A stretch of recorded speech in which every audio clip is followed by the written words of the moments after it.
de cette commission dite MAPA, ayant dans mes délégations d'adjoints la commande publique. À l'époque, la délibération correspondante a obtenu l'unanimité des votes, il faut le rappeler. La philosophie de cette commission était simple.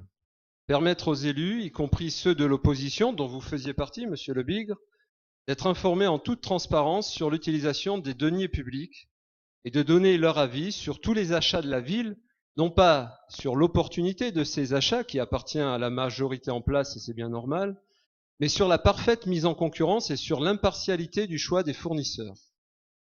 Alors bien sûr, les seuils du code de la commande publique ont évolué maintes fois depuis. À l'époque, les marchés à procédure adaptée étaient obligatoirement mis en œuvre à partir de 15 000 euros. Aujourd'hui, ce formalisme n'est obligatoire qu'à partir de 40 000 euros.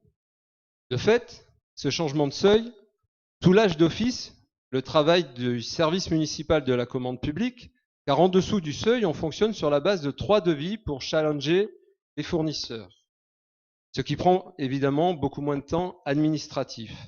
Et c'est là que se trouve la vraie économie de temps, qui est l'argument que vous nous avez donné, Monsieur le maire, en commission des finances.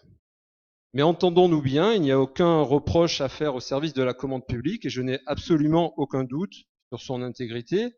Par ailleurs, je conçois que l'on aligne le formalisme des MAPA au seuil minimum de 40 000 euros proposé par le Code de la commande publique, mais afin de conserver l'esprit de transparence voulu depuis le départ et ne pas rentrer dans une opacité douteuse, laissant à une seule personne, fût-elle maire ou adjoint, tous les pouvoirs, nous souhaitons que la commission ne soit pas informée a posteriori des commandes passées, mais puisse continuer à se réunir pour donner son avis sur l'examen des devis reçus pour les consultations entre 15 000 et 40 000 euros. Je vous remercie.